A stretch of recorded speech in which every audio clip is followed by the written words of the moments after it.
नमस्ते, मी अनिता शिंदे। आज आपण बघणार आहोत फोर्टक्स ब्लाऊजचं कटिंग हे कसं करायचं आहे ते। तर ह्यामध्ये मी तुम्हाला हा संपूर्ण ब्लाऊज कटिंग करून शिवून दाखवलेला आहे। तर हा व्हिडिओ तुम्ही स्किप न करता पहा।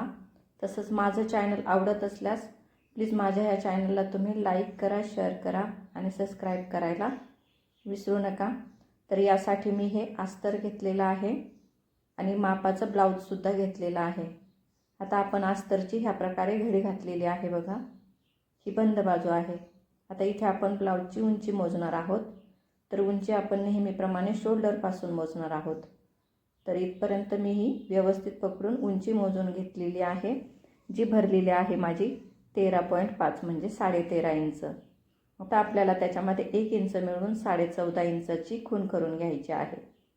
इथे मी त्याची खूण करून घेतली आणि इथे एक रेष सुद्धा आखलेली आहे। आता इथे गळा रुंदी घ्यायची आहे 2.5 इंच आणि त्यानंतर हा शोल्डर पकडून मोजायचा आहे आणि सिलाई मार्जिनची पण खूण करून घ्यायची आहे, जी अर्धा इंचच मी सिलाई मार्जिन घेतलेली आहे। इथे आपण 6 इंच ही मोंढा खुली घेतलेली आहे। आता आपल्याला इथे मोजायचं आहे छातीचं माप। हे आपल्याला व्यवस्थित पकडून मोजायचं आहे। हे भरलेलं आहे बघा इथे 9 इंच। तर आपण इथे 9 अधिक 1.5 इंच म्हणजे 10.5 इंचाची खूण करून घेतली। खाली सुद्धा आपण 10.5 इंचाची खूण केली आणि 1.5 इंच आपली सिलाई मार्जिन म्हणजे 9 अधिक 1.5 इंच अशा खुणा करून घेतल्यात आणि ते आपण आता जोडून घेतोय। त्यानंतर आपल्याला हा पाठीमागचा भाग मोजायचा आहे। त्यासाठी सिलाई मार्जिनची खूण केली, पाठीमागचा भाग ठेवला, त्याची खूण केली आणि हा आपण गळ्याचा आकार देऊन घेतलेला आहे। आता इथे मोजायचा आहे 1.5 आणि 1 इंच अशा 2 खुणा करून घेतल्या आणि हा आकार देऊन घेतलेला आहे। इथे शोल्डरचा मध्य केला, त्याची सुद्धा खाली खूण केली, उंची घेतली आहे 4 इंच आणि अर्धा इंच आपला टक्स रुंदी आहे म्हणजे 1 इंचाचा हा टक्स होईल। आता आपल्याला हे कट करायचं आहे। कट केल्यानंतर आपल्याला हाच भाग उचलून व्यवस्थित असा पुढच्या अस्तरवरती ठेवायचा आहे। आता हा पाठीमागचा भाग झालाय, आता हा आपण ठेवून घेतोय। त्यानंतर आपल्याला व्यवस्थित ठेवल्यानंतर ह्या खुणा व्यवस्थित बघा, अशा प्रकारे आपल्याला हे संपूर्ण असं आखून घ्यायचं आहे। हा भाग आपण याचं मोंढा खोली आपली 6 इंच आहे, त्याची खूण करून घेतली मी बघा व्यवस्थित। आतला आकार द्यायचा आहे 1 इंच घेऊन, हा आपला आकार देऊन झाला। इथे अर्धा इंच आपण सिलाई मार्जिन घेणार आहोत। त्यानंतर इथे मोजायचं आहे 1.5 इंच, त्याची रेष आखून घेतली। त्यानंतर ह्या बाजूने मोजायचं आहे 1 इंच, त्याची सुद्धा आपण रेष ही आखून घेतलेली आहे। हे आहे 1 इंच आणि हे आहे 1.5 इंच। इथे मोजायचं आहे 3 इंच, त्याची सुद्धा आपण रेष ही आखून घेतल्यानंतर इथे 1 इंच आणि हा आकार देऊन घ्यायचा आहे। इथे गळा रुंदी आपण 2.5 इंच घेणार आहोत आणि गळा उंची 6 इंच आणि गळ्याचा आकार देऊन घेणार आहोत। हे झालेलं आहे। आता याचं आपण कटिंग करतोय। तर तुम्हाला ब्लाऊज विषयी काही प्रश्न असतील तर मला कमेंट बॉक्समध्ये नक्की विचारा, त्याचे मी उत्तर देईल। तुम्हाला माझे व्हिडिओ आवडत असतील तर प्लीज एक लाईक नक्की करा, शेअर करा आणि सबस्क्राईब करायला विसरू नका। बेल आयकॉन सुद्धा प्रेस करा म्हणजे माझे जे काही येणारे व्हिडिओ असतील त्याचं नोटिफिकेशन तुम्हाला मिळून जाईल। ह्या प्रकारे आपलं याचं कटिंग झालेलं आहे। आता इथे आपण याचा मध्याची खाली व्यवस्थित खूण करतोय बघा।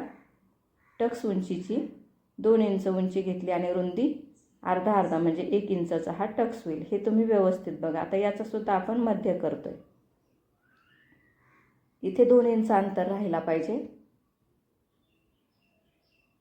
त्यानंतर याची सुद्धा खूण आपल्याला त्याच प्रकारे 2 इंच अंतर राहील अशा प्रकारे अंदाजे देऊन घ्यायचे आहे।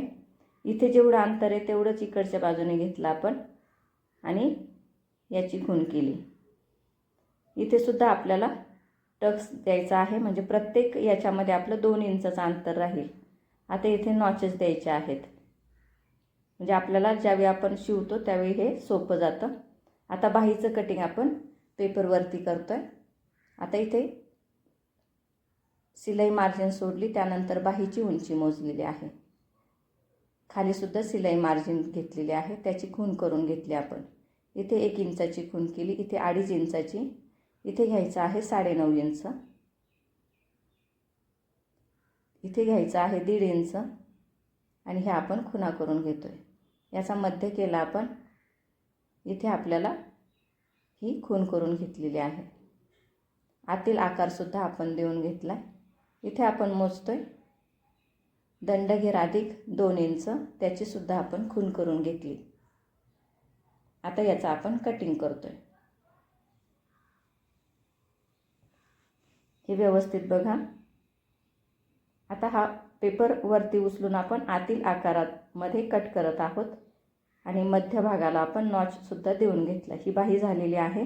आता माझ्याकडे अस्तर हे कमी आहे, पण मी इथे जॉईंट देऊन हे अस्तर शिवून घेणार आहे आणि मग बाहीचं कटिंग करून घेणार आहे. तर ह्याप्रमाणे मी शिवून घेतल्यानंतर बाहीचं हे कटिंग करून झालेलं आहे. आता हे मी ब्लाउज पीसवरती हे पीस व्यवस्थित ठेवले आणि त्याचं कटिंग करून घेतले. आता आपल्याला हा ब्लाउज शिवायचा आहे, तर स्किप न करता पहा. आता आपल्याला ह्या क्रॉस पट्ट्या आहेत बघा, ह्या व्यवस्थित ठेवायच्या आहेत. अस्तर आणि ब्लाउज पीसवरती कसं ठेवायचं ते मी तुम्हाला सांगते. आपलं जे ब्लाउज पीस आहे त्याची सुईची बाजू वरती आहे आणि त्यावर हे अस्तर आहे आणि मग मी खाली 1/2 इंच अंतर ठेवून टिप मारून घेतली. त्यानंतर इथे दाब टिप देऊन घेतलेली आहे आणि मग त्याच्या कडेने आपल्याला व्यवस्थित हे पकडून टिप मारून घ्यायची आहे.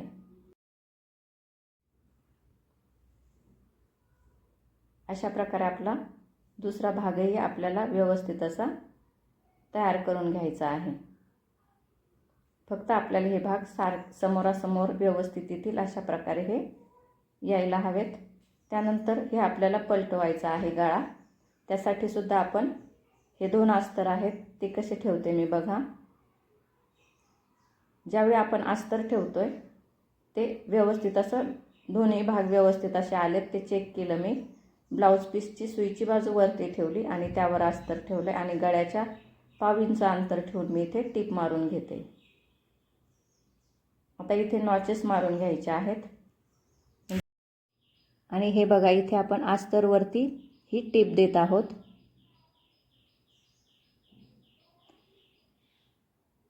म्हणजे हा संपूर्ण गळा हा व्यवस्थित आपला तयार झालेला आहे. आता आपल्याला याच्या कडेने टिप मारून घ्यायची आहे.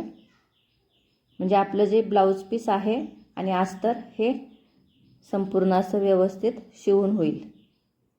हे व्यवस्थित करायचं आहे.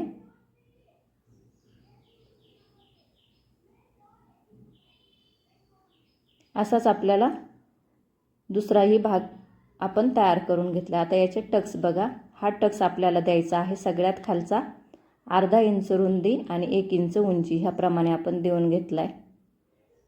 त्यानंतर हा टक्स आपण 1/2 इंच अंतर ठेवून दिलेला आहे. म्हणजे हा संपूर्ण 1/2 इंचाचा होईल. गळ्याच्या बाजूचा टक्स आपल्याला 1/2 इंच रुंदीचा द्यायचा आहे. म्हणजे संपूर्ण हा 1 इंच होईल, 1 इंच रुंदीचा होईल आणि हा द्यायचा आहे आपल्याला 1/2 इंच. हा होईल 1/2 इंच रुंदीचा. ह्या प्रकारे आपले हे टक्स दिल्यानंतर बघा हा पफ असा छान आलेला आहे. इथे आपल्याला आता क्रॉसपट्टी शिवायची आहे. हे थोडीशी पुढे पकडायची आहे क्रॉसपट्टी आणि आपल्याला इथे टिप मारून घ्यायची आहे. याच्यावरती डबल टिप देऊन घेतली आपण. हा भाग आपला झालाय. आता असाच आपल्याला दुसराही भाग तयार करून झालेला आहे. इथे आपण हुक लूप पट्टी लावून घेतली. हे बघा हा अशा प्रकारे आपला तयार झालेला आहे. आता पाठीमागचा भाग मी गळा पलटवून शिवून घेतलेला आहे. आता हा भाग आपल्याला याच्यावरती ठेवून घ्यायचा आहे अशा प्रकारे आणि शोल्डरवरती टिप मारून घ्यायची आहे.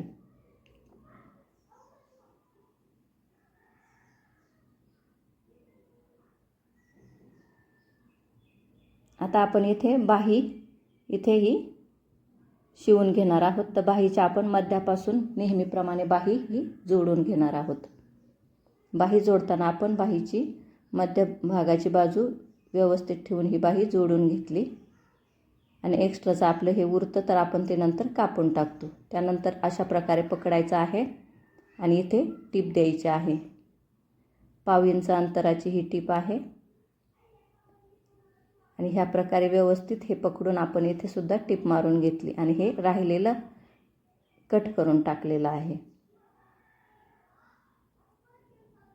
ह्या प्रकारे हे झाल्यानंतर बघा आपल्याला हे उलट केल्यानंतर इथे सुद्धा 1.5 इंच अंतर ठेवून इथे टीप मारायचे आहे। दोन्ही बाजूचं आपण अशाच प्रकारे टीप मारून घेणार आहोत, म्हणजे हा संपूर्ण ब्लाऊज आपला अशा प्रकारे शिवून झालेला आहे। हे व्यवस्थित पकडायचं आहे आणि मग आपल्याला इथे टीप मारायची आहे। टीप मारून दोन्ही बाजूच्या टीप मारून झाल्यानंतर आपला ब्लाऊज तयार झालेला आहे।